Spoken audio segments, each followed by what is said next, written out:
আমার আল্লাহ বলে আমি কোরআন নাযিল করছি কদরের রজনীতে, আমি কোরআন নাযিল করেছি মানুষের হেদায়েতের জন্য। ইহুদি নাসারাদের মধ্যে পার্থক্য, মুসলমানের পার্থক্য সৃষ্টি করার জন্য। এই কোরআন যারা বুকে নিয়ে সুমা দিবে, যারা কোরআনকে বুকে নিয়ে আদর করবে, সেই জানে আমি মাওলা কারিমকে আদর করলাম। তোমাদের হাতে যারা আজকে কোরআন শরীফ তুলে দিব গো বাবা, ছোট্ট ছোট্ট তালিবুল ইলম গুলা কোরআন শরীফ নিয়ে যখন মুখের মধ্যে চুমা দিবা, যখন ওযু করিয়া সুন্দর করিয়া তুমি রব্বে কারিমের কোরআনকে মুহাব্বতের সাথে আদর করবা, আমার আল্লাহ বলে ফেরেশতারা রে দেখ, আমার ফেরেশতারা দেখ, যেই সমস্ত বাচ্চাগুলা নিষ্পাপ বাচ্চাগুলা আমি মাবুদের কোরআনকে বুকে নিয়ে আদর করে, আসলে এই ছেলেটার গুনাহ নাই, তার মা বাবা বড় আশা করিয়া মাদ্রাসায় দিছে, ইলিয়াসুর রহমান জিহাদির মাদ্রাসায় দিছে। আর ওই বাচ্চাটা কোরআন শরীফ কত সুন্দর আদর করে, ওই বাচ্চার উপরে শরীয়ত কোন রকম ফরজ নয়। ওই বাচ্চাটা কারণ বালেগ হওয়ার আগ পর্যন্ত কোন ছেলে মেয়ের পরে শরীয়ত ফরজ হয় না বাবা। তোমরা যারা আজকে কোরআন শরীফ নিবা, আমি দেখতেছি একজনের পরে শরীয়ত ফরজ হয় নাই। আমার আল্লাহ তাআলা বলেন যারাদের পরে শরীয়ত ফরজ হয় নাই, তথাপিও তারা ওযু করিয়া যখন আমার মাওলার কালামকে সুন্দর করিয়া ধরে আদর করে ভালোবাসে, আমার আল্লাহ আসমানে বসিয়া তার জন্য কত রহমত নাযিল করে। আমার আল্লাহ বলে তোরা তাকায়া দেখলে ফেরেশতারা ছোট্ট বাচ্চা কোরআন শরীফকে বুকে নিয়ে আদর করে, আমি আল্লাহ দেখতেছি সে আমারে আদর করতেছে। আমার জাহান্নামের ভয় আমার ছোট বান্দাগুলা কোরআনকে আদর করে, আমি আল্লাহ তাদের কি দিব? আমার কাছে একটাই দেয়ার জিনিস আছে। সর্বপ্রথম ওই বাচ্চার মা বাবাকে মাফ করিয়ে দাও, ওই বাচ্চার দাদা দাদিকে মাফ করিয়ে দাও, ওই তালবে আলিমের নানা নানিকে মাফ করিয়ে দাও, ওই মাদ্রাসা যে প্রতিষ্ঠা করছে ইলিয়াসুর রহমান জিহাদির মাকে মাফ করিয়ে দাও, ইলিয়াসুর রহমান জিহাদির দাদা দাদিকে মাফ করিয়ে দাও। বাবা এই জন্যই আমি এই মাদ্রাসা করছি, যেন তোমরা আমার মাদ্রাসায় পড়িয়া যখন আমার মাবুদের কালামকে ঝুলিয়া ঝুলিয়া তিলাওয়াত করো, এই যে হেফজখানায় প্রায় ৬০-৭০ জন ছেলে যখন আমার হেফজখানায় বসিয়া রাত ৩টার সময় পড়ে আলহামদুলিল্লাহি রাব্বিল আলামিন আর রহমানির রহিম মালিকি ইয়াউমিদ্দিন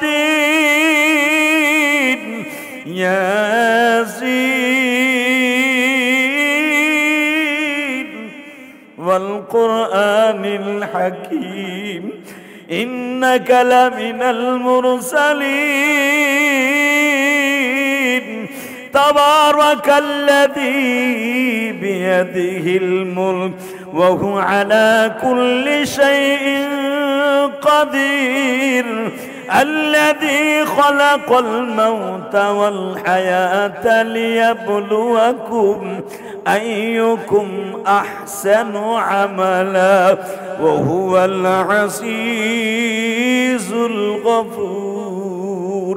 আমি 2 দিন আগে দেখি একটা ছেলে মধুর কণ্ঠের সুরে তেলাওয়াত করতেছে আর রহমান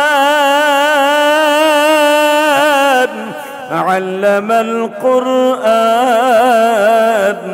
خلق الإنسان علمه البيان الشمس والقمر بحسبان والنجم والشجر يسجدان। ছোট্ট বাচ্চার মুখে কোরআন তেলাওয়াত শুনি আমি অফিসে বসে অনেক ভালো লেগেছে।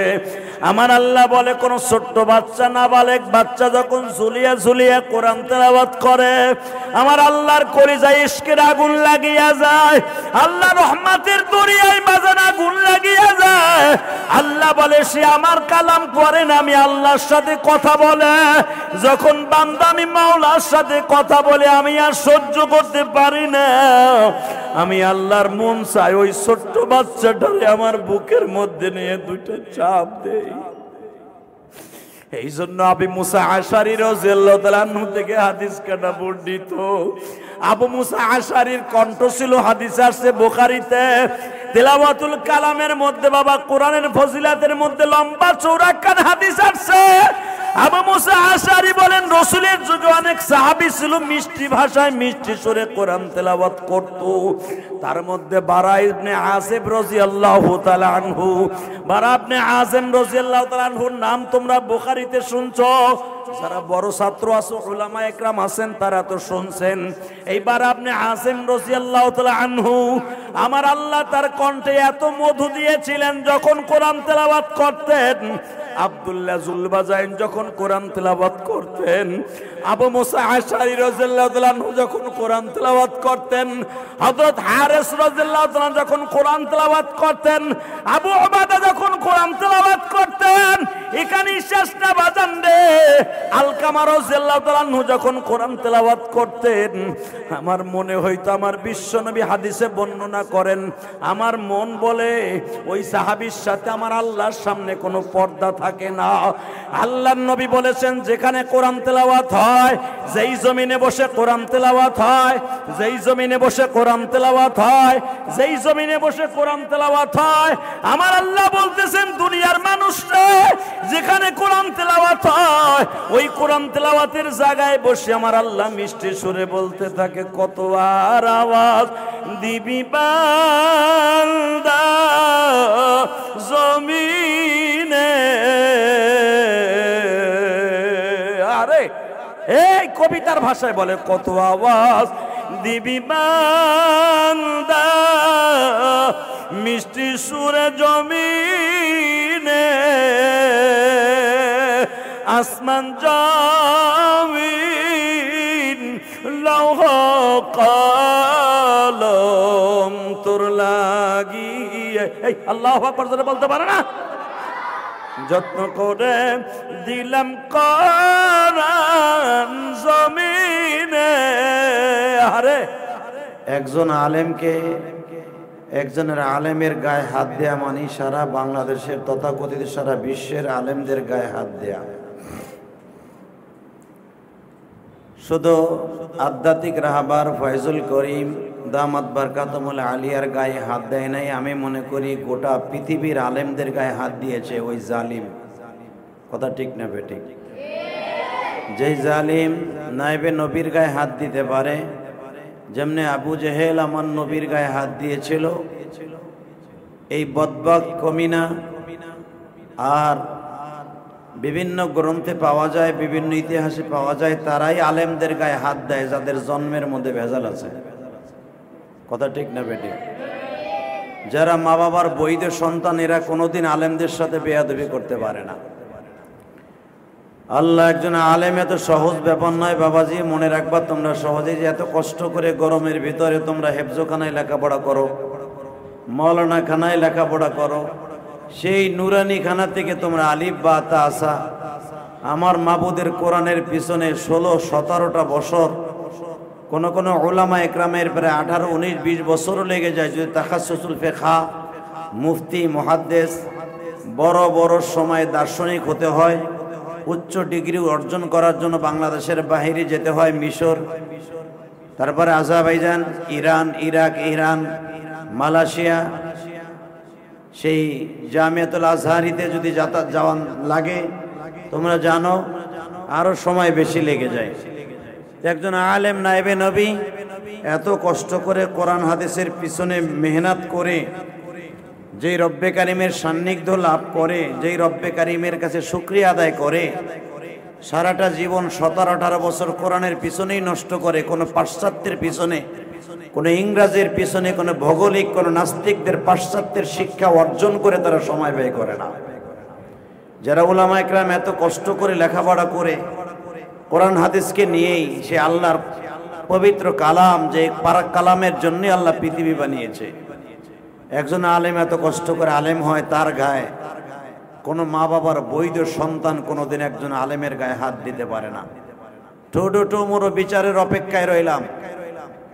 হাসিনা সরকার তার বিচার করুক বা না করুক, হাসিনার যিনি সরকার, খালেদা জিয়ার যিনি সরকার, যে কোনো দলের যিনি সরকার, ওই সরকারের কাছে বিচারের অপেক্ষায় রইল। কথা ঠিক না বেঠিক? অতএব আজিজ তলে বললাম, ভাইরা তোমরা যারা এখানে বসে আছো, আমি সকলের জন্য দোয়া করি আল্লাহ সুবহানাহু ওয়া তাআলা যেন তোমাদের সবাইকে বাংলাদেশে বরাবর শাইখুল ইসলামের মতো, সরমনে আল্লাহর কুতুবের মতো, ফজলুল করিমের মতো এবং জুনায়েদ বাবুনাগরীর মতো বড় বড় মানুষীদের কাতারে তোমাদের নামটা আল্লাহ লিখে দেয়। সবাই বললো আমিন। তো আজকে যাদেরকে কোরআনের সবক আজকে তোমাদের হাতে দিব, তোমরা ছোট্ট ছোট্ট মানুষ আমি দেখতেছি যারা এখানে বসে আছো, হয়তো কারো মা নাই, কারো বাবা নাই, কারো বাবা গরিব মানুষ। আমি জানি তোমরা অনেক কষ্ট করে এই গরমের ভিতরে বসে আছো, সেই জোহরের পরের থেকে বয়ান হচ্ছে। শুধু আমি তোমাদের জন্য দোয়া করি আল্লাহ যেন তোমাদেরকে এই জামানার বড় বড় মুজাদ্দিদের খাতায় নাম তুলে দাও। সকল জোরে সোরে বলো আমিন। দুনিয়ায় কোনোদিন বড় হতে গেলে দুনিয়ায় কষ্ট করতে হয়, কথা ঠিক না বেটে? দুনিয়ায় কষ্ট করতে হলে কি, বড় হতে হলে কি কষ্ট করতে হবে না? এই যে আজকে ফয়জুল করিম মাইর খাইছে সিটি নির্বাচনে, একটা দেখলাম যারা যারা তার গায়ে হাত দিছে, একটা হলো সারাল হিন্দু, কথা বলো না কেন? আকাডার বাচ্চা, আকাডার বাচ্চা, একজন আকাডাই পারে সম্ভব, এবং আকাডার যত বন্ধু বান্ধব আছে সাড়াল আকাডার গোষ্ঠী, ওই আকাডার সাথে মিলে আরো যে কটা আকাডা হয়ে গেছে, মুসলমানে করে জন্ম নিছে, কাডা হইলেও সেটা আকাডার সাথে মিলে গেছে। এই আকাডার পো আকাডা, বেজন্মার ঘরে বেজন্মা। কারণ কোন বৈধ সন্তান কোনোদিন আল্লাহরে দেখে শুই না। আর তো এটা রাত্রে না, এটা তো দিনের বেলা, দ্বিপ্রহরে, বেলা 2টা 2:30টার সময়, আনুমানিক 3টার সময় দিকে শুনে হাজার হাজার মানুষের সামনে যে একজন আলেমের গায়ে ঘুষি মারতে পারে, আমি বলবো এ কোনোদিন মা বাবার বৈধ সন্তান হতে পারে না, আর ও কোনোদিন মুসলমান হতে পারে না। ওর জন্ম যে কোনো একটা কুলাঙ্গারের দ্বারা হয়েছে, অথবা যে কোনো একটা এমন একটা জায়গায় হয়েছে যেগুলো আস্তে আস্তে তোমরা দেখতে পারবা। ওর 14 গোষ্ঠীর ভিতরে আলেম আছে কিনা জানি না যে ফয়জুল করিমের গায়ে হাত দিছে, তবে বিচারের অপেক্ষায় রইলাম, আল্লাহ পাক বিচার করবে, অপেক্ষায় তোমরা থাকো। বাংলাদেশের সমস্ত যুবকদেরকে আমি ভালোবাসি, যুবকদের জন্য দোয়াও করি, তারা ফয়জুল করিমের জন্য রাস্তায় রাস্তায় নেমে কাপনের কাপড় বেঁধে, এই যে সে সিসি নাম হলো, আর সিসি নাম তুই যে সিসি গিন্না, বাংলাদেশে একটা সিস্টেম আছে, কেউ যদি গিন্নার কথা বলতে কয় সি সি সি সি সি সি, এই কাম তুই করলি, ঠিক যে সিসি আছে, সিসি নির্বাচন কমিশনার যে, এরা দেখাই তুই যে হিজলার মতো, কথা কও না কেন? তাকে হিজলার মতো দেয়, মাহুম দেয়, ওর ভিতরে মুসলমানই তো কিছুই তো দেখি না। তা না হলে একজন আলেম মার খাইছে, তার সমবেদনা প্রকাশ করবে কি, তারে ভালোবাসার অন্তর দিয়ে টেনে নিয়ে একটু সান্ত্বনা দেবে কি ক্যামেরার সামনে? নাপিত নাপিত বলে ফেললো কি? সে তো মরে যায় নাই, তো সে তো ইন্তেকাল করে নাই। তাহলে বদমাইশের ইচ্ছা ছিল মরে গেলে ফয়জুল করিম ভালো হইতো, কথা ঠিক না বেটে? আরে বেটা, তুমি তো সি সি সি, তোর ক্ষমতা কয়দিন আছে, চাকরি কয়দিন আছে জানি না। আর আওয়ামী লীগ সরকার পোল্টি খাইলে তোর চাকরি থাকবে কিনা তাও জানি না, কথা কন না কেন? তোরা জনগণ বাইরে, তুই যেই এলাকায় জন্ম নিস, তুই যে এলাকায় বাস করস, তোর গ্রামের বাড়ি যাইতে পারবি কিনা আমি জানি না, তোর এলাকার মানুষের জুতা মারবে। তুই যে এলাকায় জন্ম নিস, ওই এলাকায় যদি কোনোদিন জুমার নামাজও পড়তে যাস, এলাকার মানুষ তোরে জুতা মারবো, সি সি সি, খালি কইব তুই সি সি সি, তুই সি, তুই ঘিন্না, ওর নাম আবার সি সি সি। আর সাহস কত বড়!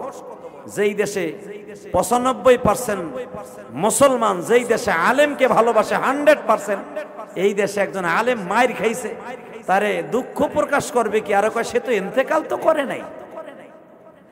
টাকার কাছে অন্ধ হয়ে যায় না চান্দু, টাকার কাছে অন্ধ হয়ে যায় না চান্দু চাচা। কয়দিন তুমি বাঁচবা তা জানি না চান্দু, তুমি সিসি চান্দু, তোমার সময় আইতেছে। যেদিন শেখ হাসিনা আমার শাশুড়ি পোল্টি খাইব, সেদিন তোর মাথার বেল বাইরে এমনি ভেঙে ফেলে। তুই অপেক্ষায় থাক বেটা, তুই অপেক্ষায় থাক না, কিছুদিন পরে তোর বিচার হয়ে যাবে আল্লাহর জমিন থেকে। আল্লাহ আমাদের সবাইকে হেদায়েত নসিব করে, জোরে কোন আমিন, আরো জোরে কোন আমিন। কি করব বলার কিছুই নাই। যেদিন ফয়জুল করিমের কাছ থেকে দোয়া নিয়ে আসলাম, তার একদিন পরে এই ঘটনা ঘটে গেল। আমি লাইভে এসে আমার চোখের পানি ধরে রাখতে পারিনি, তোমরা দেখেছো, তোমরা আমার মাদ্রাসার ছাত্র, তোমাদের কাছে আমি দুঃখ প্রকাশ করি। তার এখন পাম দেওয়ার লেগে অনেকে যায়, সাক্ষাৎ করার জন্য যায়। আমি বলবো না এটা খারাপ, একজন আলেমের জন্য আর একজন আলেম যেতে পারে।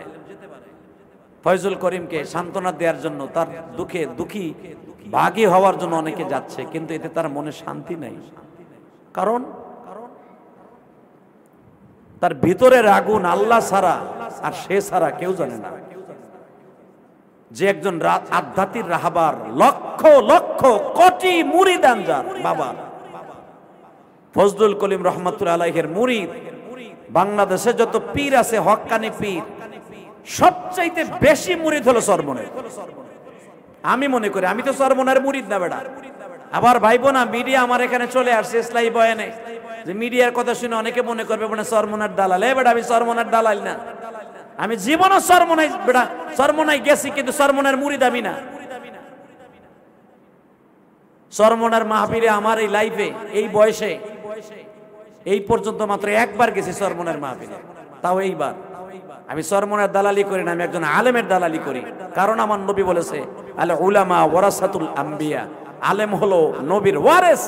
এই নবীর ওয়ারেসের গায়ে যে হাত দিছে, তার বিচার এই জমিনে আল্লাহ আমি দেখতে চাই। তোমরা দেখতে চাও কি চাও না? আল্লাহ সবাইকে কবুল করো, জোরে কোনা আমিন। আমি দোয়া করি তোমরাও একদিন ফজলুল করিমের মতো হবা, তোমরাও একদিন ফয়জুল করিমের মতো হবা, তোমরা একদিন শাইখুল ইসলামের মতো হবা। মায়ের পেটের থেকে জন্ম নিয়েই মা বাবা স্বপ্ন দেখেন, আমার সন্তান, আমার মেয়ে হইলে শেখ হাসিনার মতো হবে, আমার মেয়ে হয়ে বেগম খালেদা জিয়ার মতো হবে, এরকম রওশনা ইরশাদের মতো হবে, এরকম মা বাবা স্বপ্ন দেখে না? শেখ মুজিবুর রহমান বঙ্গবন্ধুর মতো হবে না, জিয়াউর রহমানের মতো হবে না, প্রেসিডেন্ট জিল্লুর রহমানের মতো হবে না, আব্দুর রহমান বিশ্বাসের মতো হবে না। মা বাবা এই স্বপ্ন জন্মের পরেই দেখে না। তবে হ্যাঁ, পৃথিবীর সমস্ত মা বাবাই চায় আমার সন্তান সুশিক্ষায় শিক্ষিত হোক, আর এই জন্যই এত কষ্ট করে তোমার মা বাবা আমার মাদ্রাসায় দিয়েছে। আল্লাহ যেন তোমাদেরকে এই জমিনে সবচেয়ে দামি দামি মহামনীষীদের মধ্যে তোমাদের মধ্যে একজন নাম তুলে দেয়, জোরে কও আমিন। কোরবানির আর মাত্র 2 সপ্তাহ বাকি আছে। এই মাসের 29 তারিখে হয়তো সম্ভবত কোরবানির প্রথম দিন হবে। আমি জানি না, কোরবানির ছুটিতে তোমরা অনেকে বাড়ি চলে যাবা। তোমাদের সকলের প্রতি আমার দাবি থাকবে, আজকে যাদেরকে আমি কোরআন শরীফ হাতে দেব, কোরআন শরীফ সবক দেব, আলহামদুলিল্লাহ আমি এত খুশি হই। বছরে 4বার 5বার আমার মাদ্রাসায় কোরআন শরীফের সবক দেওয়া হয়, তাহলে বোঝা গেল মাদ্রাসার পড়াশোনা উন্নত হচ্ছে ইনশাআল্লাহ তাআলা। উন্নত না হলে 2 মাস পর পর 6 মাস পর পর কোরআন শরীফ মক্তব থেকে একটা ছেলের পিছনে মেহনত করে কোরআন শরীফ হাতে দেয়া তুমি কি মনে করলা? কোরআন শরীফ যদি কোনো সন্তান হাতে নিয়ে আমার মাবুদের কালাম তেলাওয়াত করে, শুধু একবার যদি তেলাওয়াত করে, আলহামদুলিল্লাহি রাব্বিল আলামিন আর রহমানির রহিম মালিকি ইয়াউমিদ্দিন ইয়্যাকা না'বুদু ওয়া ইয়্যাকা নাস্তাঈন ইহদিনাস সিরাতাল মুস্তাকিম সিরাতাল লাযীনা আন'আমতা আলাইহিম গায়রিল মাগদুবি আলাইহিম ওয়ালাদ-দাল্লিন।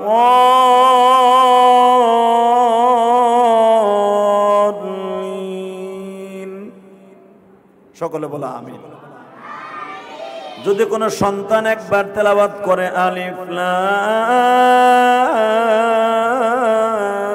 মিম যালিকাল কিতাবু লা রাইবা ফীহি হুদাল লিল মুত্তাকিন,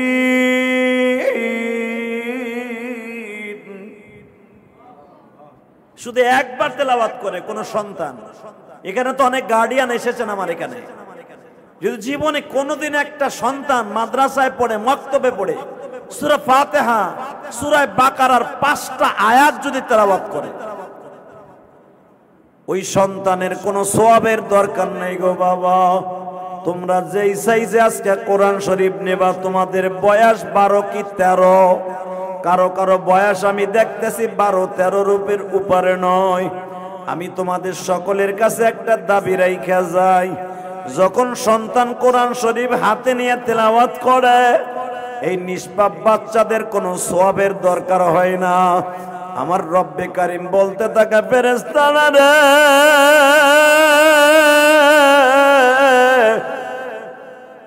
ইন্না আনজালনাহু ফি লাইলাতিল কদর নাহনু নাযালনা যিকরা ওয়া ইন্না লাহু লাহাফিজুন হুদাল লিন্নাস ওয়া বাইয়িনাতিন মিনাল হুদা ওয়াল ফুরকান। আমার আল্লাহ বলে আমি কোরআন নাযিল করছি কদরের রজনীতে, আমি কোরআন নাযিল করেছি মানুষের হেদায়েতের জন্য। ইহুদি নাসারাদের মধ্যে পার্থক্য, মুসলমানের পার্থক্য সৃষ্টি করার জন্য। এই কোরআন যারা বুকে নিয়ে সুমা দিবে, যারা কোরআনকে বুকে নিয়ে আদর করবে, সেই জানে আমি মাওলা কারিমকে আদর করলাম। তোমাদের হাতে যারা আজকে কোরআন শরীফ তুলে দিব গো বাবা, ছোট্ট ছোট্ট তালিবুল ইলম গুলা কোরআন শরীফ নিয়ে যখন মুখের মধ্যে চুমা দিবা, যখন ওযু করিয়া সুন্দর করিয়া তুমি রব্বে কারিমের কোরআনকে মুহাব্বতের সাথে আদর করবা, আমার আল্লাহ বলে ফেরেশতারা রে দেখ, আমার ফেরেশতারা দেখ,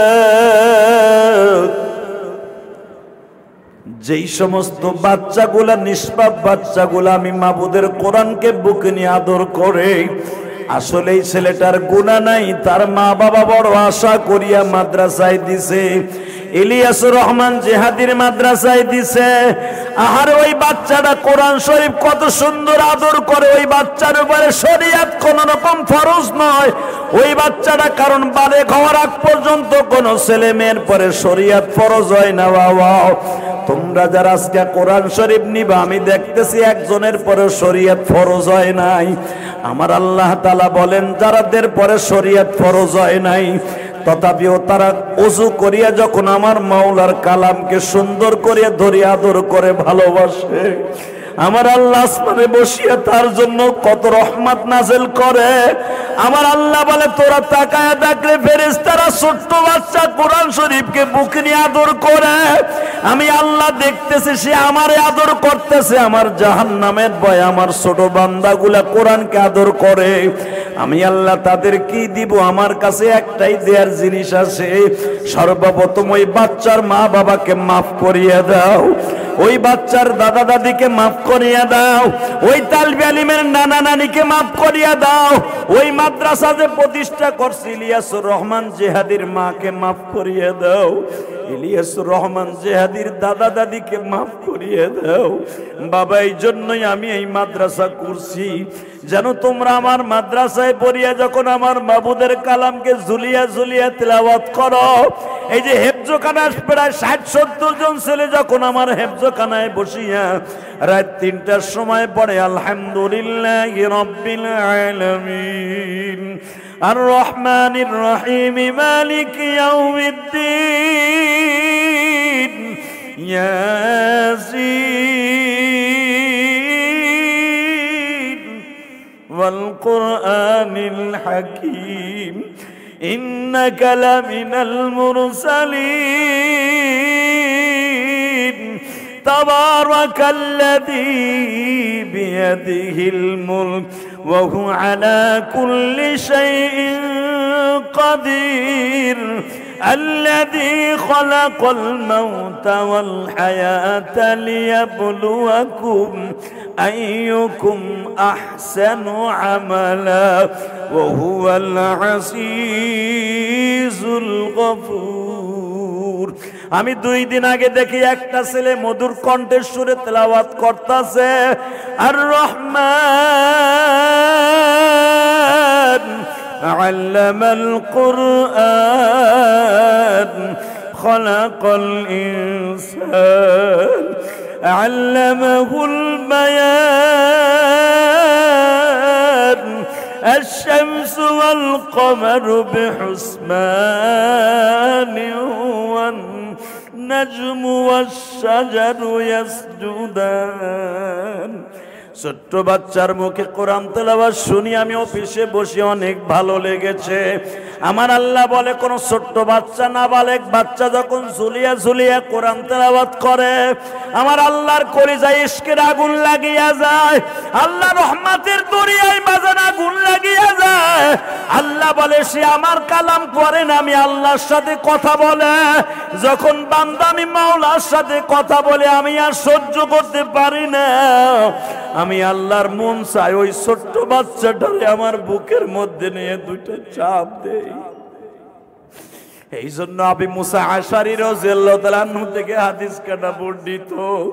আবু মুসা আশারীর কণ্ঠ ছিল হাদিসে আসছে বুখারীতে, তেলাওয়াতুল কালামের মধ্যে বাবা কোরআনের ফজিলাতের মধ্যে লম্বা চওড়া কান হাদিস আসছে। আবু মুসা আশারী বলেন রাসূলের যুগে অনেক সাহাবী ছিল মিষ্টি ভাষায় মিষ্টি সুরে কোরআন তেলাওয়াত করত। তার মধ্যে বারা ইবনে আসিব রাদিয়াল্লাহু তাআলা আনহু, বারা ইবনে আসিম রাদিয়াল্লাহু তাআলা আনহুর নাম তোমরা বুখারীতে শুনছো, যারা বড় ছাত্র আছে উলামা একরাম আছেন তারা তো শুনছেন। এই বারা ইবনে আসিম রাদিয়াল্লাহু তাআলা আনহু আমার আল্লাহ তার কণ্ঠে এত মধু দিয়েছিলেন যখন কোরআন তেলাওয়াত করতেন।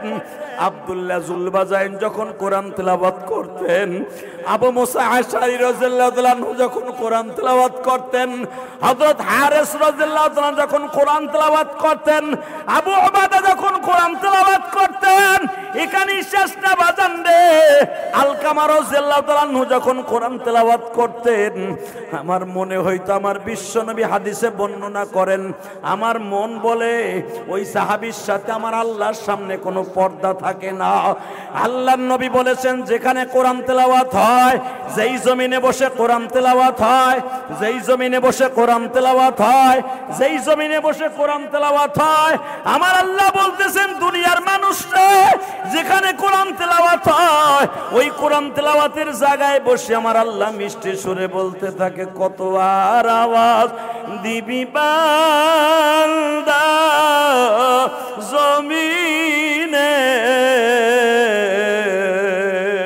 আরে এই কবিতার ভাষায় বলে কত আওয়াজ দিবি বান্দা মিষ্টি সুরে জমিনে, আসমান জমিন লৌহ কলম তোর লাগিয়ে, এই আল্লাহু আকবার বলতে পারে না? যত্ন করে দিলাম কোরআন জমিনে। আরে কবিতার ভাষায় বলে যত্ন করে দিলাম কোরআন জমিনে, রত্ন করে রাইখা বান্দা বুকেতে।